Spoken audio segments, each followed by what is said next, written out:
Hello बच्चों। तो इससे पहले वाले वीडियो में अपने हो गया था कि चट्टानें और चट्टानों का अपक्षय, मतलब कितनी तो चट्टानें हैं और कितने प्रकार से उनका अपक्षय होता है, मतलब चट्टानें कैसे टूटती है। ठीक है, उसके आगे पॉइंट है अपना मृदा निर्माण के कारक। ठीक है, मृदा निर्माण के कारक का मतलब क्या समझते हो कि मृदा का निर्माण कैसे होता है, समझ रहे हो। मृदा का निर्माण मतलब मृदा जो पूरी परिच्छेदिका पढ़ी थी ना अपन ने, प्रोफाइल पढ़ी थी अपन ने मृदा परिच्छेदिका। तो ये पूरी मृदा परिच्छेदिका का निर्माण कौन कौन सी प्रक्रियाओं द्वारा होता है, तो ये सभी प्रक्रियाएं इनके कारण मृदा परिच्छेदिका पूर्ण रूप से विकसित होती है। तो इसके बारे में पढ़ेंगे आज, मृदा निर्माण के कारक। मृदा निर्माण से समझना मृदा परिच्छेदिका का निर्माण। आपको मैंने बताया था मृदा परिच्छेदिका मतलब मृदा में जैसे जैसे अपन नीचे जाएंगे तो अपने को अलग अलग वो परतें नजर आएंगी। उन परतों को तो संस्तर कहते हैं और पूरी को एक साथ मिलाकर क्या बोलते हैं अपन, मृदा परिच्छेदिका। ठीक है, तो पहला कारण क्या है, ह्यूमिफिकेशन। अच्छा बच्चों, ह्यूमिफिकेशन बताओ, एक बार बताओ, जो मृदा परिच्छेदिका होती है उसमें सबसे ऊपरी स्तर कौन सा होता है। आपको पढ़ाया था ना मैंने मृदा परिच्छेदिका में, सबसे ऊपरी संस्तर होता है संस्तर, अरे होता है ना ऑर्गेनिक संस्तर, कार्बनिक संस्तर बोलते हैं। मतलब पृथ्वी की ऊपरी सतह पर जो घास फूस अपने को पाई जाती है वो क्या कहलाती है, कार्बनिक पदार्थ। अब एक बात तो ह्यूमिफिकेशन का मतलब क्या होता है बच्चों, ह्यूमिफिकेशन का मतलब होता है ह्यूमस का बनना। क्या होता है, ह्यूमस का बनना। मतलब कार्बनिक सूक्ष्म जीवों द्वारा जब कार्बनिक पदार्थों का अपघटन होता है तो उस क्रिया द्वारा किसका निर्माण होता है, ह्यूमस का। किसका निर्माण होता है बच्चों, ह्यूमस का। और ह्यूमस के बनने की प्रक्रिया को अपन क्या बोलेंगे, ह्यूमिफिकेशन। तो एक बात बताओ, सबसे पहले जब पृथ्वी के भूमि है, ठीक है, इसमें ये पूरी मृदा परिच्छेदिका है, इसमें सबसे ऊपरी जो परत है इसमें क्या मिल रहा है अपने को, कार्बनिक पदार्थ। और कार्बनिक पदार्थों का जब सूक्ष्म जीवों द्वारा अपघटन होगा तो उससे क्या बनेगा, ह्यूमस। और इस क्रिया को अपन क्या बोलेंगे, ह्यूमिफिकेशन। तो ध्यान रखना जिन तो ये के मृदा निर्माण का पहला कारक क्या हो गया, ह्यूमिफिकेशन। ठीक है, तो कार्बनिक पदार्थों पर सूक्ष्म जीवों की क्रियाओं द्वारा उनसे ह्यूमस बनना क्या कहलाता है, ह्यूमिफिकेशन। ठीक है, पहला पॉइंट। दूसरा है निक्षालन। मैं आपको निक्षालन बता चुका हूं, निक्षालन क्या होता है। जैसे मान लो ये कोई भी पेड़ है, ठीक है, पानी द्वारा जब ये मृदा है, मृदा में बुरे पोषक तत्व यदि जल द्वारा नीचे जाते हैं, मतलब पानी के साथ पोषक तत्वों का भूमि की सतह के नीचे जाना क्या कहलाता है, निक्षालन। अब एक बात बताओ, ये मृदा परिच्छेदिका है अपने स्टार्टिंग में सबसे पहले क्या है, यहाँ पे सिंपल मिट्टी पड़ी हुई है। ठीक है, यहाँ पे अपने क्या सिंपल मृदा है। अब जैसे बारिश होगी ऊपर से, अगर मान लो बारिश होगी तो पानी नीचे जाएगा, अरे सीधी सी बात है ना, पानी नीचे रिसाव करेगा, नीचे जाएगा तो अपने साथ क्या लेके जाएगा, ये पोषक तत्वों को भी नीचे लेके जाएगा। तो इस क्रिया को क्या बोलते हैं अपन, निक्षालन। तो सर्वाधिक निक्षालन भी बताया था मैंने, ए संस्तर। वही बात आ गई वापस से, निक्षालन वही चीज है। निक्षालन होगा तो कौन सा संस्तर बनेगा, ए संस्तर। ठीक है, अरे अपन मृदा निर्माण के कारक का मतलब क्या समझ रहे हैं कि मृदा परिच्छेदिका पूरी कैसे बनती है, यही तो सीख रहे हैं ना। तो वही बात है, ऐसे क्या मैं पहले बता चुका हूँ आपको ये सब कुछ, लेकिन एक बार और देख लो। देखो ओ संस्तर कैसे बना कि जब कार्बनिक पदार्थ है ऊपर और कार्बनिक पदार्थ जब सूक्ष्म जीव क्रिया द्वारा उनका अपघटन हुआ, उनसे बना ह्यूमस। तो ह्यूमस बनते पहले अपना कौन सा संस्तर बन गया, ओ संस्तर। ठीक है, उसके बाद जब मान लो मिट्टी पड़ी थी तो वहां पे जैसे मान लो बारिश हुई, बारिश होते क्या हो गए, पोषक तत्व तो नीचे गए। तो इस क्रिया को अपन क्या बोला, निक्षालन। तो सर्वाधिक निक्षालन से वहां कौन सा संस्तर बन गया, ए संस्तर। ठीक है, ये पोषक तत्व जहां जाके जमा हो जाते हैं उस क्रिया को क्या बोलते हैं अपन, निक्षेपण। अरे बोलेंगे ना निक्षेपण। देखो मान लो जहां से पोषक तत्व यहाँ से खुलकर अगर नीचे जाके जहां जाके जमा होते हैं इस क्रिया को बोलते हैं अपन निक्षेपण। ध्यान रखना बच्चों। फिर सर्वाधिक यहाँ पे निक्षेपण हो रहा है तो कौन सा संस्तर बन रहा है, ये बी संस्तर। अरे बताया था ना सबसे ज्यादा निक्षेपण कौन से संस्तर में होता है, बी संस्तर में। आप एक बार पुराना वीडियो देखना, वहां पे आपको अच्छे से समझ में आ जाएगा। ठीक है, तो तीन संस्तर बन गए अपने पास, ओ संस्तर, ए और बी संस्तर। ओ का मतलब कि सबसे पहले कार्बनिक पदार्थ आए और कार्बनिक पदार्थों का जब सूक्ष्म जीवों द्वारा अपघटन हुआ तो अपघटन होते वो क्या बन गए, ह्यूमस। तो और इस क्रिया को बोला हमने ह्यूमिफिकेशन। फिर मृदा थी सामान्य, उसमें बारिश हुई तो कौन सी क्रिया होती है, निक्षालन। निक्षालन होता है ये सर्वाधिक, यहाँ पे से अगर पोषक तत्व घुल के नीचे गए तो इस क्रिया को बोलेंगे निक्षालन। तो इस वजह से यहाँ कौन सा संस्था बन गया अपना, ए संस्था। और जहां जाके जमा हो गए इस क्रिया को क्या बोला अपन ने, निक्षेपण। तो निक्षेपण कौन से संस्थान में होता है, बी संस्थान में। ठीक है बच्चों, इसके बाद आती है केंद्रीकरण। अच्छा मैंने एक बार बताया था आपको, पेड़ पौधों की जड़ें कहां तक जाई हुई होती है, अरे लास्ट बी संस्था तक पहुंची होती है ना। पेड़ पौधों की जड़ें कहां तक पहुंची होती है, बी संस्था तक। ठीक है, और ये क्या छोड़ती है, CO2। क्या छोड़ती है बच्चों, पेड़ पौधों की जड़ें CO2 यानी कार्बन डाइऑक्साइड गैस निकालती है। या फिर जब इनका मान लो सूक्ष्म जीव द्वारा यहाँ पे इनका अपघटन होगा तो भी गैस CO2 निकलेगी दोनों क्रियाओं में। तो CO2 किससे, कैल्शियम से क्रिया करके क्या बना लेती है, कैल्शियम के कार्बोनेट, या फिर मैग्नीशियम से क्रिया करके इनके कार्बोनेट बना लेती है। तो ये कौन सा संस्था बन जाता है फिर, सी संस्था। ठीक है बच्चों, और इसके नीचे जो कठोर चट्टान मिलती है वो कौन सी होती है, आर संस्था। तो ये देखो ये पूरे अपने ये चारों प्रक्रम हो गए। ह्यूमिफिकेशन का मतलब ह्यूमस का बनना, निक्षालन मतलब ए संस्तर में जो पानी पोषक तत्व नीचे जा रहे हैं, बी संस्तर जहां पे पोषक तत्व जाके जमा हो रहे हैं वो निक्षेपण, और कैल्सीकरण का मतलब जो कैल्शियम, ये कार्बन डाइऑक्साइड कैल्शियम और मैग्नीशियम के साथ मिलकर इनके कार्बोनेट बना रही है, ये क्या कहलाएगी अपनी कैल्सीकरण। ठीक है, एक होता है डीकैल्सीकरण, ये कैल्शियम कार्बोनेट वापस से टूट जाता है। ठीक है, कैल्शियम और कार्बन डाइऑक्साइड में, तो ये होती है डीकैल्सीकरण। ठीक है, वो भी इसमें है। आप लिखो पोर्टजोलीकरण। देखो बच्चों, ठीक है समझ में आ गया यहां तक। देखो पोर्टजोलीकरण क्या होता है,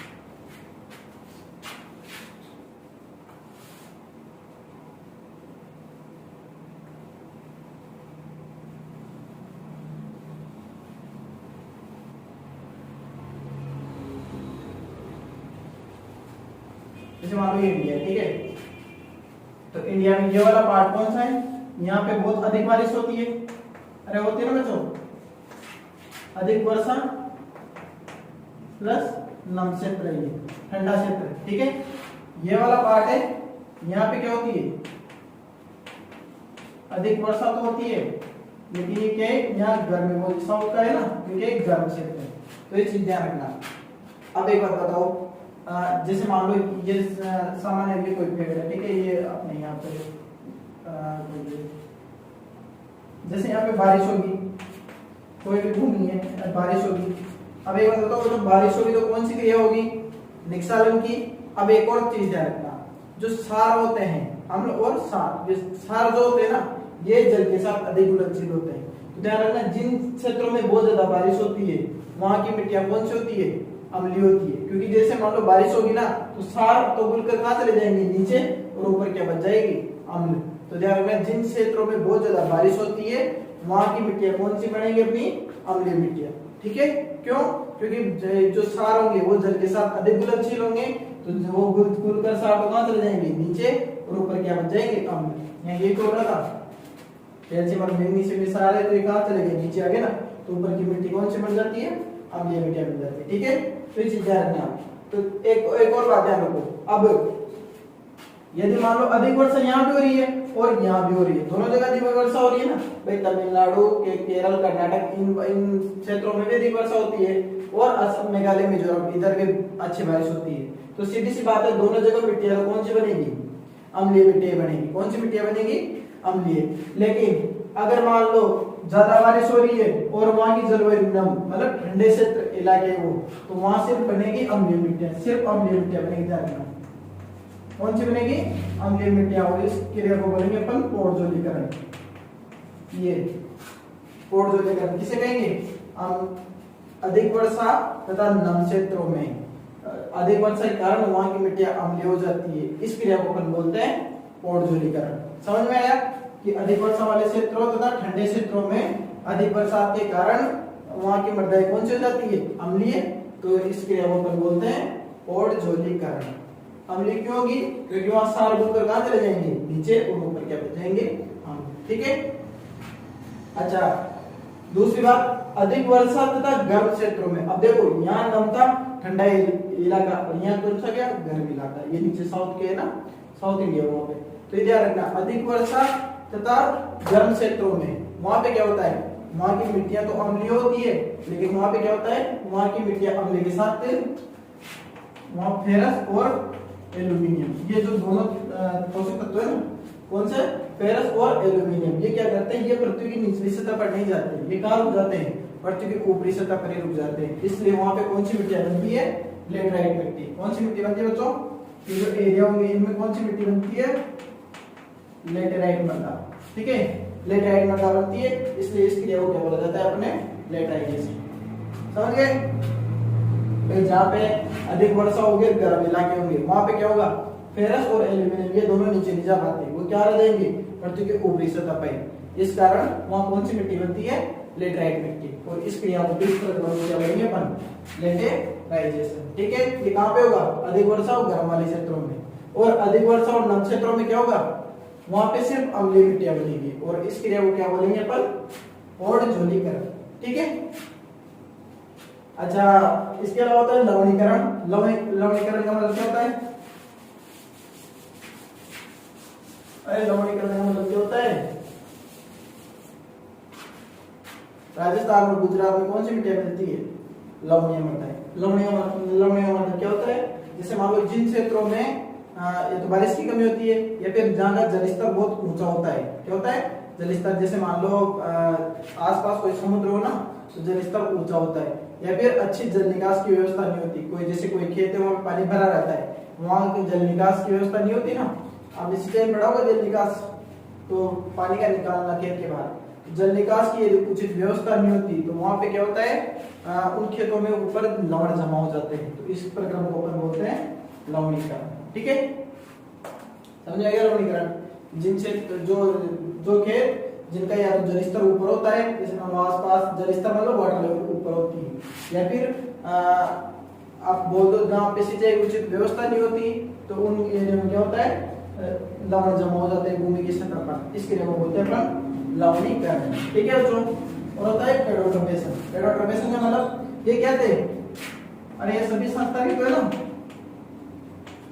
और संस्था, ए संस्था, बी संस्था, सी संस्था, ये सभी क्या है, संस्था। तो कोई भी जैसे मान लो एक केचुआ है, एक केचुआ यहाँ पर, ठीक है, ये नीचे से मिट्टी खाकर ऊपर जाके यहाँ पे निकाल रहे हैं, तो ये क्या कर रहे हैं, केचुआ वगैरह क्या करते हैं, कोई से भी दो संस्था को आपस में मिला देते हैं। यार दीमक, चूहे, केचुए वगैरह क्या करते हैं, ये कोई भी जीव मृदा के कोई भी दो संस्था को आपस में मिश्रित कर देते हैं, तो इस क्रिया को अपन क्या बोलते हैं, पेडोट्रोपेशन। ठीक है। अब ये देखो दो कारण से हो सकता है, या तो ये इनके कारण भी हो सकता है जीवों द्वारा, या फिर अपन जो जुताई वगैरह करते हैं इससे भी हो जाता है, या फिर एक क्ले मिट्टी होती है, क्ले आपने देखा होगा, काली मिट्टी होती है जो गर्मियों में उसमें दरारें पड़ जाती है, देखा होगा ना, दरारें हो जाती है ना काली मिट्टी में, खेत में दरारें आ जाती है, क्यों आती है वो, क्यों, क्योंकि जैसे तेज धूप पड़ेगी तो क्ले मिट्टी के अंदर एक गुण पाया जाता है, फैलने एवं सिकुड़ने का गुण। ठीक है, कौन सा, फैलना एवं सिकुड़ना। वो क्या करता है, वो क्या करते हैं, जिसमें पानी आता है तो पानी को अवशोषित करके एकदम से, जैसे मान लो पानी पहले फैल जाती है, एकदम से सिकुड़ जाती है ना, जैसे मान लो पानी बारिश हुई तो वो एकदम से फैल जाएगी, और जैसे मान लो बहुत तेज धूप पड़ती है तो उस क्रिया में वहां से क्या होता है, पानी उड़ जाता है, उसमें से पानी उड़ेगा तो आपस में सिकुड़ जाती है, मिट्टी वापस से सिकुड़ जाती है, इसके कारण उसमें दरारें आ जाती है, तो इसके कारण क्या होता है, ये संस्था आपस में मिश्रित हो जाते हैं। ठीक है, तो इस क्रिया को अपन क्या बोलेंगे, पेडोट्रोपेशन। ठीक है बच्चों, तो आगे सब चीजें समझ में आपको क्या होता है, मृदा निर्माण के कारण, मतलब कौन कौन से कारणों द्वारा मृदा का निर्माण हो रहा है। ठीक है, तो पहला कौन सा था, ह्यूमिफिकेशन। ह्यूमिफिकेशन का मतलब ह्यूमस का बनना। ह्यूमस किससे बनेगी, कार्बनिक पदार्थों के अपघटन से। किसके द्वारा, सूक्ष्म जीवों द्वारा। जब कार्बनिक पदार्थों का अपघटन होगा तो उससे क्या बनेगी, ह्यूमस। तो इस प्रक्रिया को अपन बोलेंगे ह्यूमिफिकेशन।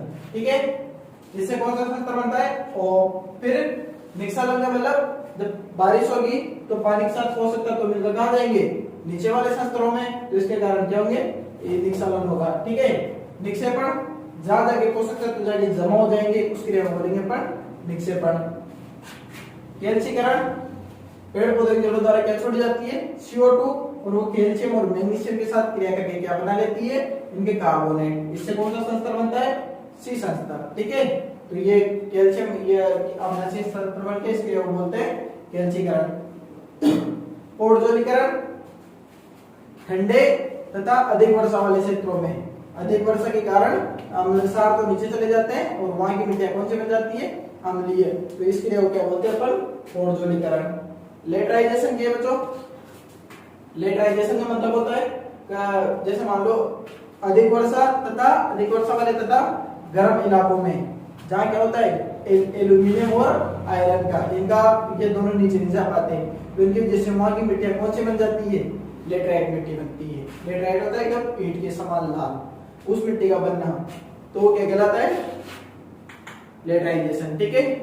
लवणीकरण, जहाँ पे तो जल निकास ऊपर, जल निकास की व्यवस्था नहीं होती या फिर वाटर लेवल जल स्तर ऊपर होता है, वहां की मिट्टियां कौन सी बनती है, लवणीय मिट्टियां। ठीक है बच्चों। और एक होता है पेट्रोटर्बेशन, मृदा के कोई से भी दो स्तर आपस में मिलना, इसके लिए बोलते हैं अपन पेट्रोटर्बेशन। ठीक है बच्चों। तो ये सब हो गए मृदा निर्माण के कारक। आपको ध्यान रखना है, पूरे अगर क्वेश्चन आ जाता है तो ये पूरे लिखने हैं उसमें। ठीक है ना। अब अपन पढ़ेंगे मृदा निर्माण को प्रभावित करने वाले कारक।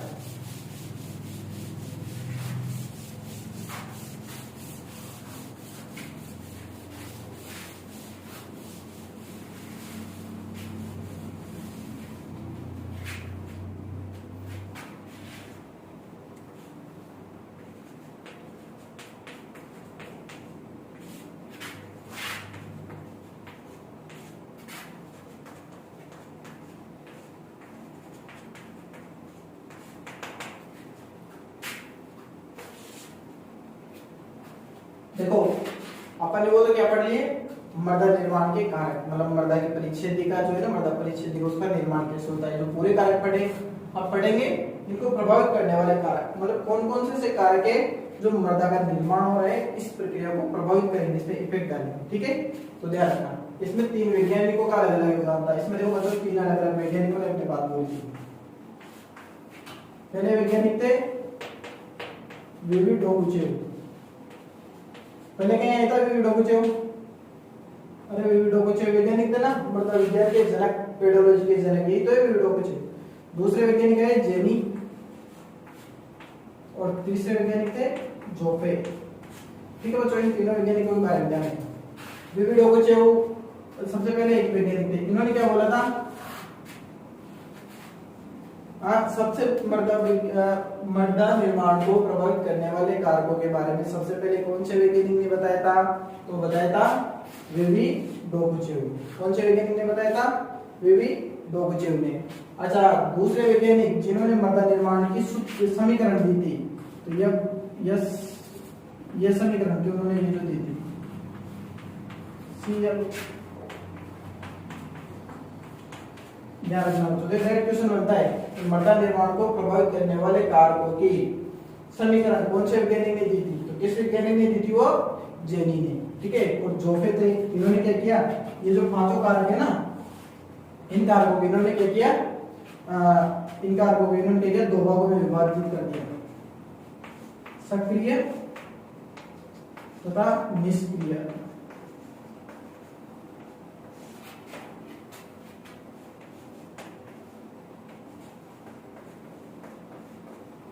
ठीक है। मतलब जलवायु जीवमंडल को तो क्या बोला इन्होंने कि सक्रिय कारक है, और स्थलाकृति पदार्थ और समूह को क्या बोला कि ये निष्क्रिय कारक है। ठीक है। तो ध्यान रखना, मृदा निर्माण को प्रभावित करने वाले कारकों को सक्रिय तथा निष्क्रिय कारकों में कौन से वैज्ञानिक ने बांटा था, किसने बांटा था, जोफे ने।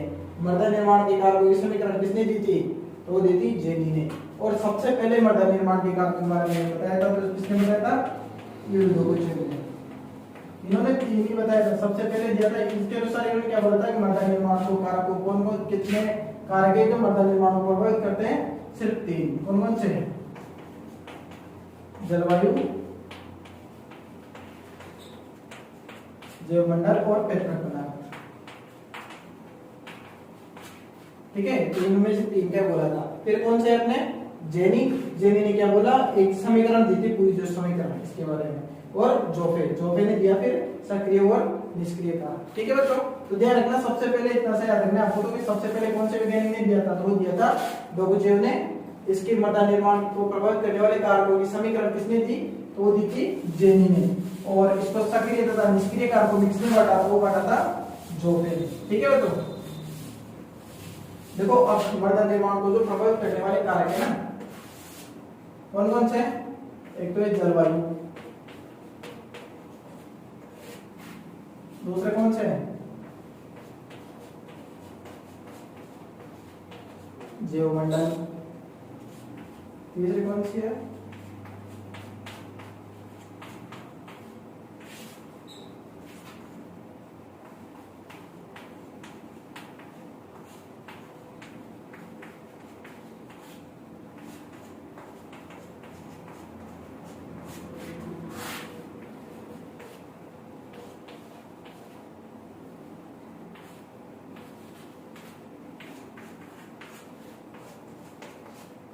अरे जो जेनेमी जो अभी समीकरण मैंने बताई थी, समीकरण दी, यही तो समीकरण थी CLORPT, मतलब जलवायु, जीवमंडल, स्थलाकृति, प्रेरक पदार्थ और समय। तो इन्होंने क्या बोला था कि जो जोफे ने क्या बोला कि ये दोनों जलवायु और जीवमंडल ये तो कौन से हैं? सक्रिय कारक, और ये कौन से हैं? निष्क्रिय कारक, निष्क्रिय कारक। ठीक है बच्चों, तो ध्यान देना, देखो जलवायु कैसे मृदा निर्माण को प्रभावित करती है, मतलब जो मृदा का निर्माण हो रहा है ना, मृदा परिच्छेदिका का, उसके निर्माण को जलवायु कैसे प्रभावित करती है। आप एक बात बताओ, जैसे मालूम मैंने बोला था पूरी मृदा परिच्छेदिका का निर्माण किसके कारण हो रहा था? सिर्फ निक्षालन के कारण। अरे निक्षालन हो रहा था जब तो पोषक तत्व नीचे जा रहे थे, ए स्तर बना, बी स्तर बना, जब तो बन रहा था ना। अब आप एक बात बताओ, जिन क्षेत्रों में अधिक बरसात होगी तो वहां क्या होगा? अधिक निक्षालन होगा, तो वहां मृदा परिच्छेदिका अधिक डेवलप होगी, मतलब फटाफट से मृदा परिच्छेदिका पूर्ण विकसित हो जाएगी। और जिन क्षेत्रों में कम बरसात होगी वहां पे क्या होगा? जिन क्षेत्रों में कम बारिश होगी तो वहां पे क्या होगा? कम बारिश होगी तो निक्षालन की क्रिया कम होगी, तो वहां मृदा परिच्छेदिका को बनने में समय लगेगा। ठीक है, तो जलवायु में आया ना, ये जलवायु मतलब बारिश होगी, या फिर जैसे जलवायु ले लो, वहां का मौसम कैसा है? अभी जैसे भारत था, जैसे मान लो भारत का ये वाला एरिया था, ये इधर वाला, यहाँ वाला एरिया, यहाँ की जलवायु कैसी थी? नम जलवायु थी। अरे ठंडी जलवायु थी ना, अधिक वर्षा हो रही थी, तो यहाँ कौन सी मिट्टियां बन रही थी? सिर्फ अम्लीय मिट्टियां। तो कौन सी क्रिया हो रही थी? ऊर्ध्वलीकरण। यहाँ पे क्या हो रहा था? यहाँ की जलवायु गर्म थी और यहाँ पे अधिक वर्षा हो रही थी, तो इस कारण यहाँ कौन सी मिट्टी बन रही थी? लेटराइट मिट्टी। अच्छा, यहाँ बहुत शुष्क जलवायु थी, तो यहाँ कौन सी मिट्टियां बन रही थी? लवणीय मृदा। तो ये अंतर आ रहा है जलवायु के हिसाब से। तो इस प्रकार से जलवायु इन पे प्रभाव डालती है। ध्यान रखना, जलवायु इस प्रकार से प्रभाव डालती है मृदा निर्माण पे कि यदि मान लो ठंडी जलवायु है, ठंडी जलवायु और अधिक वर्षा हो रही है तो अम्लीय मिट्टियां बनेगी। गर्म जलवायु है, अधिक वर्षा हो रही है तो आपने क्या नाम है? लेटराइट मिट्टी बनेगी। और गर्म जलवायु है और बहुत कम बारिश हो रही है तो वहां कौन सी मिट्टियां बनेगी? लवणीय मिट्टी बनेगी। ठीक है, तो इस प्रकार से जलवायु मृदा निर्माण को प्रभावित करती है। ठीक है, इसके अलावा जीवमंडल है। जीवमंडल कैसे प्रभावित करता है बच्चों? ऑर्गेनिज्म। एक बात बताओ, मृदा निर्माण पेडोटर्मेशन क्रिया क्या है? जो पेडोटर्मेशन का मतलब क्या होता है? जो मृदा के कोई भी दो संस्तर है, इन दो संस्तर को आपस में मिश्रित करना क्या कहलाती है? पेडोटर्मेशन कहलाती है। तो जीवमंडल में वो क्या नाम है कि चूहे, दीमक वगैरह क्या करते हैं? चूहे वगैरह मृदा को आपस में दो संस्तर को मिश्रित कर देते हैं ना, तो ये भी मृदा निर्माण को प्रभावित कर रहा है ना। तो ये चीज है, जीवमंडल कैसे प्रभावित करता है कि ये दीमक वगैरह क्या करते हैं? कोई भी मृदा के दो मतलब दो संस्तर होते हैं, इनको आपस में मिश्रित कर देते हैं। ठीक है, या फिर क्या होता है? जैसे मान लो अपने और जीवमंडल मतलब के कार्बनिक पदार्थ है। अब कार्बनिक पदार्थ में तो जीव है। अरे ओजोन स्तर में ह्यूमस जिनसे बन रही है। ह्यूमिफिकेशन का मतलब क्या होता है? ह्यूमिफिकेशन का मतलब होता है ह्यूमस का बनना। अब एक बात बताओ, ह्यूमस किसके कारण बन रही है? किसकी वजह से बन रही है? कार्बनिक पदार्थों से तो बन रही है। तो जैसे जंगल की मिट्टी है, जहाँ पे जंगली मिट्टी है, मतलब वनों के नीचे की भूमि है, वहां पे क्या होगा? बहुत ज्यादा पेड़ पौधे होंगे तो बहुत ज्यादा कार्बनिक पदार्थ होंगे। ज्यादा कार्बनिक पदार्थ होंगे तो ज्यादा मात्रा में क्या होगी? ह्यूमस भी ज्यादा बनेगी। और जैसे सूखे इलाके होंगे जहाँ पे बहुत कम वनस्पति है तो वहाँ कार्बनिक पदार्थ कम होंगे, और कम कार्बनिक पदार्थ होंगे तो ह्यूमस भी कम बनेगी। तो ये इस हिसाब से एक प्रकार से प्रभावित तो कर रहा है ना, समझ आया? तो जलवायु और जीवमंडल ये दोनों क्या सक्रिय मतलब एक्टिव है। ये एक जैसे कि ये लगातार चालू रहते हैं, इस वजह से इनको सक्रिय बोला गया। तो दोनों इस हिसाब से मृदा निर्माण को प्रभावित करते हैं। ठीक है, इसके अलावा फिर स्थलाकृति कैसे इफेक्ट डालती है, देखो सही बात है। जैसे मान लो ये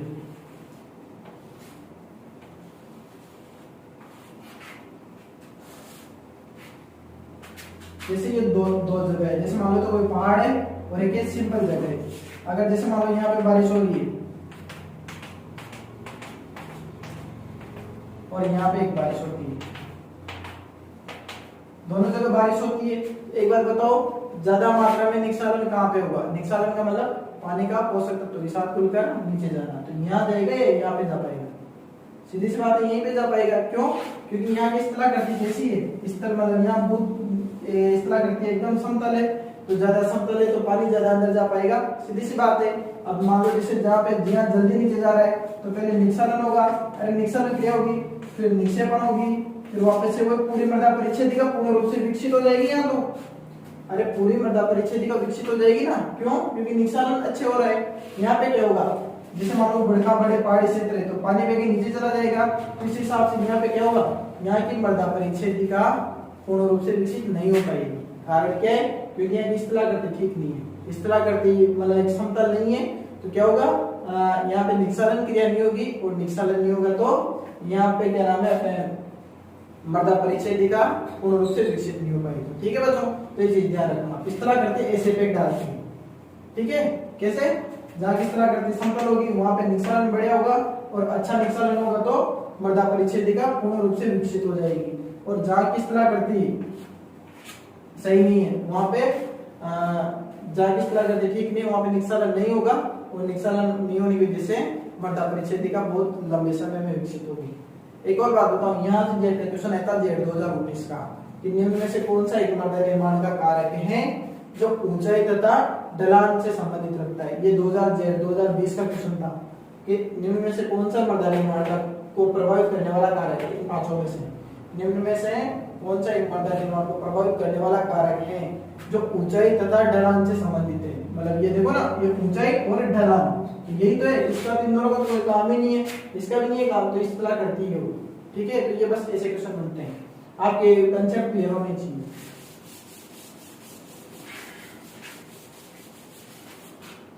ठीक है तो इसके आगे पैतृक पदार्थ। पैतृक पदार्थ का मतलब, अरे पैतृक पदार्थ का मतलब क्या है? चट्टानी तो है, जहां से मतलब जिन चट्टानों से मृदा का निर्माण होता है वो चट्टानी क्या है, उसकी पैतृक पदार्थ। तो मतलब मृदा का निर्माण जिस चट्टान से हुआ है उसकी प्रकृति भी वैसी होगी। जैसे मान लो बालू मिट्टी है ना, बालू का निर्माण किससे होता है? ग्रेनाइट से। कौन सी चट्टान से होता है? ग्रेनाइट से। कौन सी चट्टान मिट्टी बनती है? बालू। और बालू का अपक्षय क्या होता है? कम अपक्षय होता है, मतलब ये अपघटन कम होता है बालू का, ध्यान रखना, धीरे टूटती है। और अपनी जो क्ले मिट्टी है काली, क्ले का अपक्षय कौन सी से बनती है? चूना पत्थर से, और इसका अधिक अपक्षय होता है। अपक्षय अधिक होगा उपजाऊ भी अधिक होगी, तो ये ऐसे फर्क पड़ता है। जैसे बालू मिट्टी, कौन सी मिट्टी से? इसके पैतृक पदार्थ क्या है? ये ग्रेनाइट से बनी तो कम अपक्षय होगा, और क्ले चूने से बनी है तो इसका अधिक अपक्षय होगा। ये कम उपजाऊ होती है और ये अधिक उपजाऊ होती है। तो इस हिसाब से पैतृक पदार्थ का ये रोल है इसमें मृदा निर्माण में। मतलब जिस क्या मतलब कोई भी मृदा जिस खनिज से बनी है, मतलब जिस उसके पैतृक पदार्थ की प्रकृति जैसी होगी तो उसके गुण भी वैसे होंगे। ठीक है, तो ऐसे पैतृक पदार्थ इस प्रकार से इफेक्ट आता है इस पे मृदा निर्माण में। और लास्ट अपना रह गया समय कैसे परिवर्तित? देखो बच्चों, पूरी जो मृदा परिच्छेदिका का निर्माण होता है, ये पूरी जो सोइल प्रोफाइल का डेवलपमेंट होता है, ये पूरी मृदा परिच्छेदिका बनती है। इसमें कितना टाइम लग जाता है? 200 वर्ष। कितने टाइम लग जाता है? 200 वर्ष। तो ध्यान रखना, जो पुरानी मृदाएं होंगी, जैसे मान लो एक आपने नाम सुना होगा खादर और बांगर, नाम सुना है जरूर मिट्टी का, खादर बांगर। जैसे ये एक बात बताऊं, ये मिट्टी अपने खेत में कहां से आती है? नदियों द्वारा बहाकर लाई जाती है ना, हवा द्वारा, नदियों द्वारा। तो ये जो नदियों द्वारा मिट्टी बहाकर लाई जाती है, नया जलोढ़ तो क्या कहलाएगा? खादर, और पुराना जलोढ़ बांगर। मतलब नई मिट्टी जो बहाकर लाई गई वो तो क्या है? खादर। और जो पुरानी मिट्टी है वो भंग है। अब एक बात बताओ, जो नई मिट्टी है तो उसमें क्या मृदा परिच्छेदिका विकसित होगी क्या? नहीं होगी, क्योंकि इसको बनने में समय लगता है, तो ये विकसित नहीं होगी। और जो पुरानी मिट्टी है वो क्या होगी? पूर्ण रूप से उसमें मृदा परिच्छेदिका विकसित होगी। क्यों? क्योंकि वहां पे जिस टाइम होगा तो ये सब क्रिया होंगे ना, निस्खलन वगैरह, तो ध्यान रखना जिन पुरानी समय में क्या होगा? पूर्ण रूप से मृदा परिच्छेदिका विकसित हो जाएगी। ठीक है बच्चों, तो आप अच्छे से पढ़ना है सब चीजों को, इनमें से दोनों सक्रिय है, तीनों निष्क्रिय है। ठीक है, ये पहला पार्ट था, यहाँ पे तुम्हारा पहला पार्ट खत्म होता है। ठीक है, अब मैं एक बार बता देता हूँ मैं पूरे टॉपिक अपने क्या क्या पढ़े इसमें।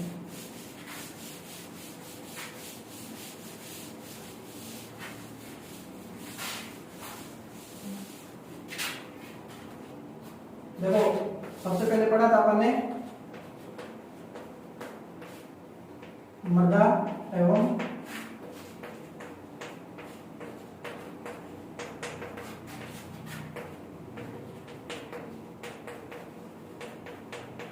मृदा विज्ञान की शाखाएं, जो दोनों शाखाएं थी, पेडोलॉजी और इकोलॉजी, और मृदा की परिभाषा। ठीक है, इसके अलावा पढ़े अपन ने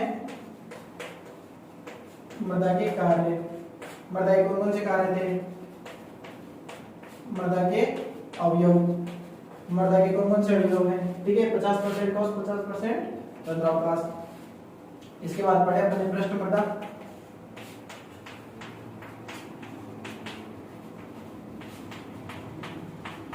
पृष्ठ मृदा और अवमृदा। फिर पढ़ा अपन मृदा परिच्छेदिका,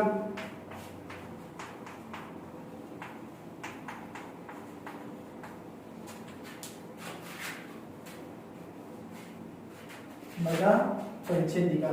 ठीक है, इसके बाद पढ़ा अपन ने चट्टानें,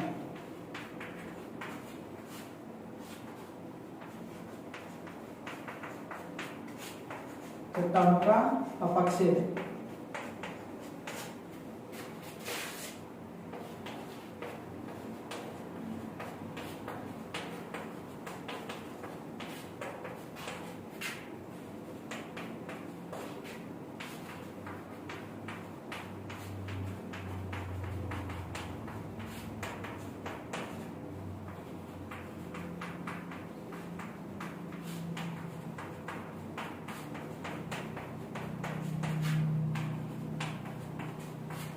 ठीक है बच्चों, ये पार्ट, इस पार्ट में पूरा यही था, ध्यान में यही सबसे आसान था, इसमें पूरे सब टॉपिक इंपॉर्टेंट है और तुम्हारे जितने क्वेश्चन बनने हैं इन टॉपिक के अंदर से बनेंगे। ठीक है, तो ये आप अच्छे से पढ़ लेना एक बार, मैंने इनके सभी 4-5 वीडियो से ये पूरा पार्ट हो गया, तो ध्यान रखना। ठीक है, और नेक्स्ट वीडियो में हम अगला पार्ट पढ़ेंगे। ठीक है, तो आप एक बार अच्छे से पढ़ना, क्योंकि इसमें बहुत समझने लायक चीजें हैं। यहाँ आप सीक्वेंस से पढ़ोगे इसको स्टार्टिंग से, तो आपको पूरा पार्ट समझ में आ जाएगा।